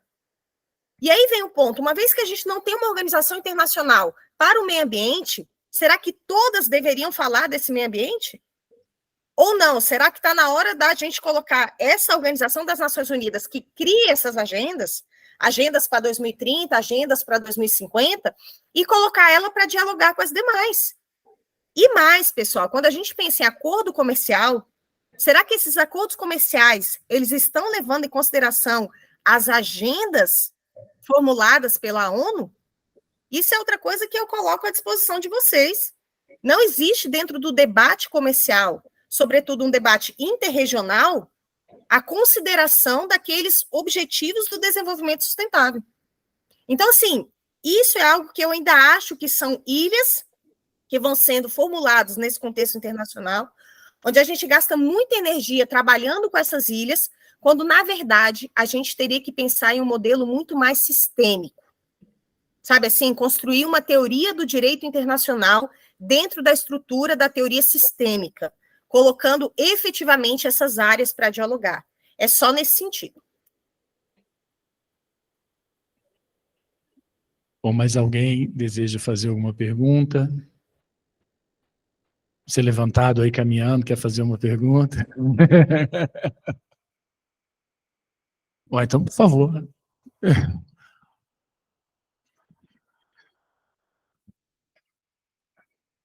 Boa tarde, professores. Primeiro, agradecer pela palestra. Muito obrigado, muitas graças a todos. Pergunta seria para a professora, acho que pensando num escopo de desenvolvimento, quando a senhora falou muito de uma nova ordem global, eu gosto muito dessa matéria, estudo muito, pesquiso muito sobre isso, e ultimamente eu estou lendo muito sobre como a União Europeia, até essa ideia do bloco supranacional, como que, pensando no lado de comercial, sustentável, nessa nova ordem mundial, porque eu até estava lendo um dia desses, o Hobsbawm mesmo escreveu nos anos 90 sobre como que a União Europeia, no século XX, deixou de ser diversos países, diversos atores regionais, para se tornar um único ator e perder, querendo ou não, aí na minha opinião, né, não é de todos, uma liderança de cada um dos países. E aí a minha dúvida seria, como nessa nova ordem mundial, que principalmente depois da guerra da Ucrânia, como a gente pode ver, se a gente pode olhar para os países europeus, para os Estados-membros da União Europeia como países, como atores internacionais independentes, ou se a gente deve olhar ainda mais para a Europa, com acordos comerciais, em acordos em desenvolvimento sustentável, como um ator único.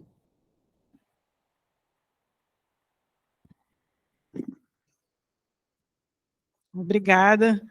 Bom, essa resposta é difícil, né? Claro que, enfim, eu acho que muitos de nós aqui somos estudiosos do próprio processo de integração europeu, né? Não é apenas, né, tem um centro aqui, eu também tenho uma rede de Amorim.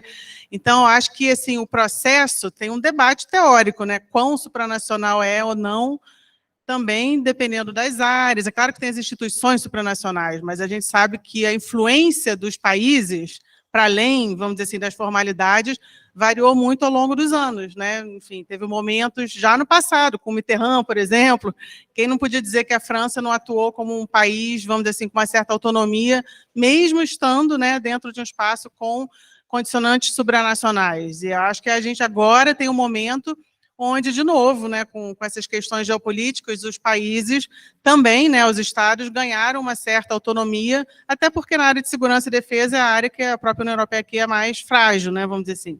Então, acho que é menos uma questão normativa se ela deve ou não, né, eu acho que, pragmaticamente, ao longo da história, houveram sempre os dois, né, houve uma necessidade da crença no multilateralismo global e regional por parte dos atores europeus, né, dos estados europeus, né, sobretudo à medida que foram se alargando. Agora, a questão da sustentabilidade, acho que ela é particularmente complexa em termos de pensar na possibilidade de não pensar globalmente. Acho que talvez isso, assim, para botar de forma bem sintética, que eu estava querendo trazer, vamos dizer assim. Eu acho que é impossível na área, né, da sustentabilidade e na área, como a própria Agenda 2030, outras iniciativas, e na área da mudança climática especificamente, é impossível dividir o mundo em partes, né? A gente sabe disso. Peace in parts, né? Enfim, né? No pós-guerra, mas na área ambiental é impossível. Então, por isso que, assim, a argumentação que eu quis trazer é que as relações interregionais da União Europeia e Mercosul aqui, elas têm que puxar, né, dentro dessa tradição, legado histórico, né, de valorizar a democracia e direitos humanos, agora a sustentabilidade como um novo princípio, que, mais uma vez, ela fez valer na hora que houve nesse terceiro período, aí 2016-19, no Brasil, foi um período muito conturbado, né, nós sabemos. E eu acho que a reflexão sobre não dá para sustentabilidade sem democracia e direitos humanos, ela foi presente, né, eu acho que nos dois lados. Agora, para avançar a agenda, acho que a mensagem que eu quis trazer é essa, ela precisa ser global, então tem que ser um interregionalismo, uma negociação que seja do Mercosul com a União Europeia, uma conclusão de um acordo, mas que ela não vai ter um efeito global sozinha, né? Então, não adianta, vamos dizer assim, isolar essas negociações do mundo, feito se nada estivesse acontecendo, porque pode até realizar um acordo maravilhoso que não vai ter impacto real. Então, ela tem que ser num bojo de conectar o que significa hoje um acordo interregional no âmbito de uma crise multilateral global. O que é incluir a sustentabilidade, como acho que foi bem mencionado agora, transversalmente com outros temas, né, como comércio, como direitos humanos, como tantos, que eu acho que existem muitos esforços, né, por parte, tanto estudos quanto na prática, né, dos operadores, de muitas vezes criar indicadores e criar mainstreaming, assim como foi o gênero também em algum momento, enfim, mas há uma dúvida muitas vezes, a questão das taxonomias, enfim, há muitas vezes trade-off, sim, você pode ganhar num lado, mas vai perder no outro, e aí você tem que ter um sistema valorativo. O quanto ganha enfim, que seja um grau de temperatura, se você vai ter, por outro lado, mais conflitos ou mais guerras, e para ganhar, enfim, né, ou abrir mão de democracia num país ou outro para se assegurar de um acordo. Então, são questões complexas. E acho que a minha única mensagem era essa. Eu acho que não dá para pensar como em outros momentos, talvez tenha sido possível, mas no momento atual, né, nesse acordo de uma forma muito obtusa. Ele é muito importante, vamos dizer assim, né? Até por causa de tantos anos de negociação, eu acho que é um momento importante de incluir. E aí, mais uma vez, né, a mensagem de que eu acho que já se mostrou que é uma relação que valoriza direitos humanos e democracia, a duras penas, e eu acho que está se mostrando que valoriza a questão da sustentabilidade, como, inclusive, muitas vezes, condicionalidades. A gente, às vezes, não gosta de ouvir a palavra, mas, assim, muitas vezes a condicionalidade pode ser benéfica, né, para ambos os lados. Então, acho que aqui a importância, seja do acordo União Europeia-Mercosul, seja da cúpula, né, com a CELAC, é de reafirmar esses princípios. Talvez isso seja mais importante agora do que concluir algo que pode ter feito nenhum, né, se não for numa confluência global, porque não adianta nada um acordo interregional, pode vender ou comprar mais alguma coisa, pode ter uma fábrica ou outra mais de energia limpa, etc., pode vender mais lítio, tudo bem, mas vai resolver o problema global da mudança climática? Eu acho que aqui, né, só vai se for algo mais amplo. A nossa relação com a União Europeia não vai resolver o problema, né, da sustentabilidade sozinha. Então, acho que reafirmar a valorização do multilateralismo, desses 3 princípios, sustentabilidade, democracia e direitos humanos, para que seja possível fazer algo que realmente tem um impacto, porque senão a gente corre o risco de estar no curto prazo, né, interesse aqui, interesse ali, e o resto foge, né? Enfim, mas isso eu acho que é complexo, não tenho resposta dada, não. Por favor.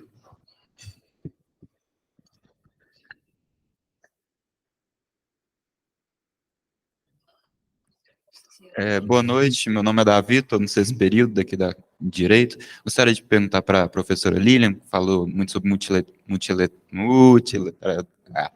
multilateral, acordos multilaterais. E minha pergunta é sobre como a senhora enxerga o desenvolvimento entre esses acordos, principalmente entre a União Europeia e Mercosul, o agir de outros agentes econômicos privados que têm interesses nesses acordos, e principalmente grandes agentes, como, por exemplo, no Brasil, as maiores reservas de água potável são pertencentes à Coca-Cola, uma empresa privada americana.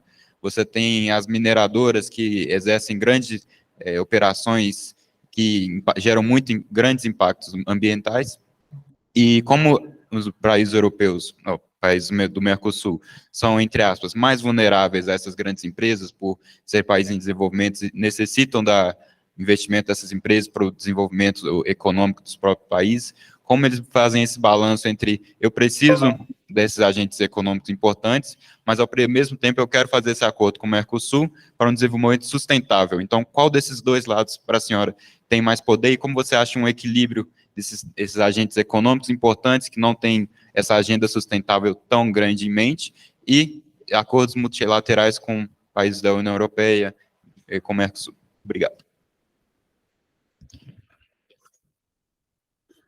Obrigada, eu vou responder, mas até acho que colegas podem, talvez a gente possa simplesmente abrir, porque são temas, né? Mas, muito brevemente, eu acho muito importante incluir os atores privados. Eu não tenho a menor dúvida que, sem incluir os atores privados, né, assim como os grandes países, né, a efetividade das normas, em algum momento, né, ela perde.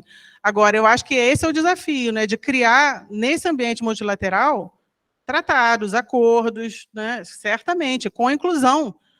Agora, a partir, né, de um olhar, vamos dizer assim, da América Latina, a gente sabe, né, que, historicamente, um dos desafios sempre foi esse, né, as assimetrias, né, a nossa pauta de exportação, que virou mais e mais, né, comodificação. Agora, como vencer isso, eu também acho que não vou nem me atrever aqui a responder. Eu acho que é um desafio. As assimetrias pioraram, não só com a União Europeia, mas também com China, né? Na América Latina, a gente teve um retrocesso, de certa forma, em termos de industrialização. O próprio Mercosul também já foi, né, acusado, vamos dizer assim, né, de trazer, né, desequilíbrios internos. Eu acho que o desafio dos atores políticos e sociais, e também as empresas, né, é incorporar, a partir de marco de direitos humanos, a partir de critérios ambientais, marcos regulatórios que façam que a atuação dessas empresas ela seja dentro desses marcos legais jurídicos. Sem as empresas também não vai funcionar, né? Mas eu vou passar, porque eu tenho certeza que os colegas aqui também têm algo. Sí, para complementar, como dice la profesora, hay varios comentarios que me gustaría hacer. Por un lado, hablar de la sustentabilidad. La sustentabilidad evidentemente está ligada, la sustentabilidad y el desarrollo sustentable son palabras que deben de ir de la mano. O sea, cuando se habla de sustentabilidad, se debe hablar de desarrollo y ponerlos en paralelo. ¿Qué busca la sustentabilidad? Justamente cambiar la relación humano-naturaleza. Y evidentemente en este tratado, que ya lleva 20 años de negociación, esa relación ha cambiado, ha mudado.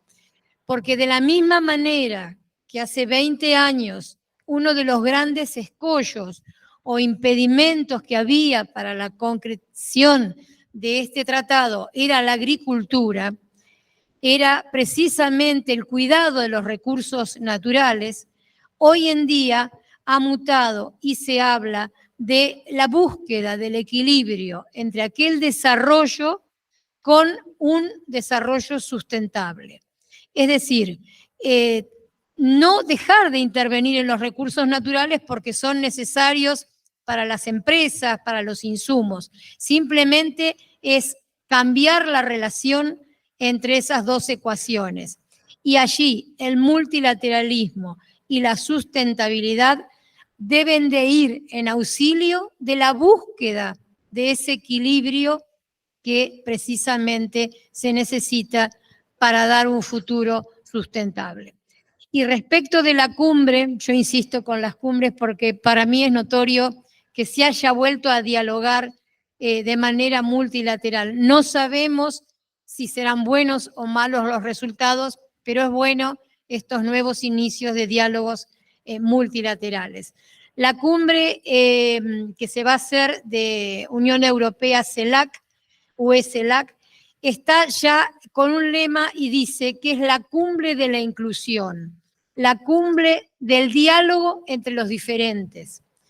Posiblemente desde allí, desde esa óptica, podamos avanzar en todas estas cuestiones que tienen que ver tanto con los estados asimétricos de nuestros bloques. Porque si comparamos el bloque europeo con el Mercosur, realmente son asimétricos totales, podría decir. Tienen diferencias sustanciales que son muy difíciles de llevar adelante un tratado. Sin embargo, la búsqueda entonces de este equilibrio, creo en estas cumbres, va a poder sostener el avance de estos tratados que no solamente tienen que ver con el comercio, sino que tienen que ver con la forma de cambiar la óptica hacia la nueva productividad, hacia una nueva economía, hacia la economía circular. Yo siempre digo que estamos en un periodo R. Y todo el mundo me pregunta, ¿por qué, profesora? Estamos en un periodo de recomponer, recompensar, reconsiderar y de reconciliar aquellas diferencias del pasado y para poder ver un futuro realmente que nos dé sustentabilidad y sostenibilidad, no solo a las relaciones comerciales, sino a la vida en el planeta. Era solamente ese comentario. No sé, Roberto, si querés cerrar. Yo diría que hay un poco de hipocresía, no un poco, bastante hipocresía entre lo que se espera del Mercosur. Europa ha contaminado, pero muchísimo. Se ha cansado de contaminar y poco a poco fue mejorando y llegaron a un estándar, digamos, que hoy, por supuesto, es absolutamente respetable, aplaudible de todo punto de vista. Pues bueno, ellos vienen y pretenden que el Mercosur, que está en una etapa en la cual ellos estuvieron en algún momento, del día a la noche se transformen y se conviertan en términos de medio ambiente y otros aspectos exactamente igual a la situación que atraviesa la Unión Europea. Y somos desiguales en ese sentido. Si los acuerdos dependieran de la diferencia o del estado en que la normativa de la Unión Europea ha avanzado en estos temas, no habría acuerdo ni con el Mercosur, ni con ningún grupo de estados o estados, porque siempre va a existir esa diferencia y siempre va a tener que haber un proceso gradual para alcanzar niveles razonables. Entonces, si la Unión Europea no reconoce esa situación o no acepta esa situación, entonces yo le llamaría que estamos en una situación de hipocresía.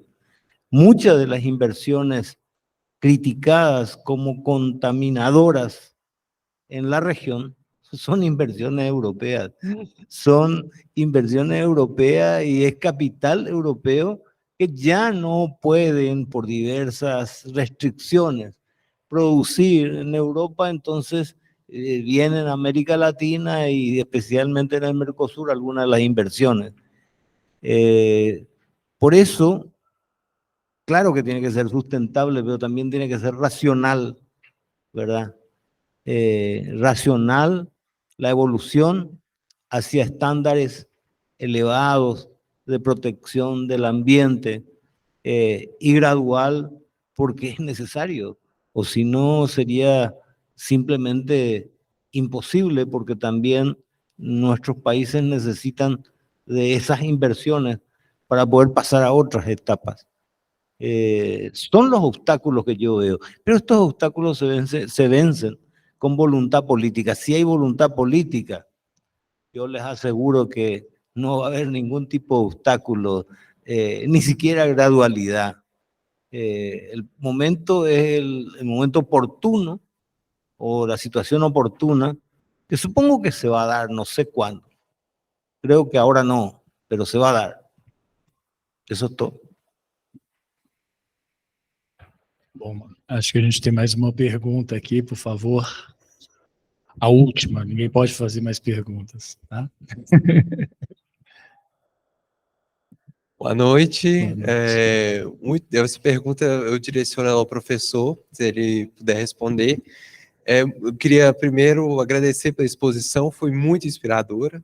E já que o senhor colocou o cenário de um filme de terror que está passando nas relações multinacionais, tendo em vista uma guerra em solo europeu, um cenário pós-pandêmico e as desigualdades que o senhor acabou de comentar na última resposta, o senhor vê um final triste ou um final mais trágico ou um final mais feliz para um acordo Mercosul-União Europeia? Un final con expectativa, porque no creo que se concrete todavía. No es que yo no quiera que se concrete, claro que quiero que se concrete. Finalmente, en algún sentido, tampoco es una gran panacea. Se trata de un acuerdo de libre comercio con múltiples restricciones. Lo que pasa es que las restricciones han aumentado, ¿verdad? Lo que antes era simplemente una restricción arancelaria, hoy hay una restricción por mano de obra esclava, por mano de obra explotada, o sea, temas de derechos humanos. Hoy hay restricciones por temas ambientales que antes no existían, ahora existen. Y eso va a ocurrir y va a seguir ocurriendo. O sea, en la medida en que haya liberalización del comercio y haya competencia, siempre va a haber algún Estado que va a poner alguna restricción novedosa, ya sea en temas ambientales o en temas de derechos humanos o en otros temas. Siempre va a existir eso. Es un poco la mecánica del comercio internacional y los obstáculos al comercio que cuando se voten aquí se buscarán en otro lado. Y siempre será producto de negociaciones el hecho de liberalizar o no. Mi optimismo no puede ser en este momento. Ojalá, yo sinceramente sería el primero que saldría a aplaudir que no solamente el acuerdo se concrete y se ratifique, pero no puedo ser optimista en estas circunstancias, ¿verdad? Yo creo que va a ser un paso más. Y yo creo que se va a concretar en el momento en que la Unión Europea actúe sobre bases racionales y tal vez graduales para ciertos aspectos vinculados a medidas ambientales, no digo derechos humanos, pero ambientales, sobre todo, u otros obstáculos que puedan parecer a la Unión Europea con que el acuerdo no puede celebrarse en este momento. Obrigado, professor. Na verdade, nem eu vou fazer pergunta, até tinha algumas aqui preparadas, né? Está apagado tu microfone. Não, está funcionando, né? Ah, não está. Tá funcionando? Ok. Eu queria, na verdade, agradecer a cada um dos professores que palestrou aqui neste painel, professora Liliana, professora Andréia, professora Alice, professor Roberto. Professor Roberto, acho que ficou incomodado de me ver fazendo anotações aqui, anotando palavras-chave, dúvidas. É uma obra de arte. As anotações.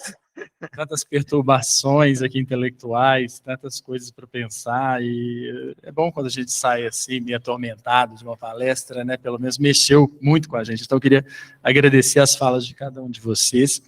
Eu queria agradecer também agora, nominalmente, no começo dessa exposição, deste painel, eu agradecer a professora Jamília e aos alunos, mas eu queria mencionar o nome de cada um de vocês, meus caros, que têm trabalhado diuturnamente aqui para permitir a ocorrência desse evento, né? Queria agradecer ao Rafael, a Alana, a Isabela, a Sofia, o Bernardo, o Eduardo, o Henrique, a Júlia, a Caroline, o Rafael, outro Rafael, Rafael Rodrigues, a Rafaela, o Tiago, o Vinícius e a Vitória. Muito obrigado a vocês que estão criando as condições de possibilidade de ocorrência desse evento. Por fim, um recado, pediram para avisar que amanhã o nosso último painel se inicia às 9 da manhã, contamos com a presença de todos aqui novamente, e, dado o avançado da hora, dou por encerrada essa sessão, esse painel. Muito obrigado a todos.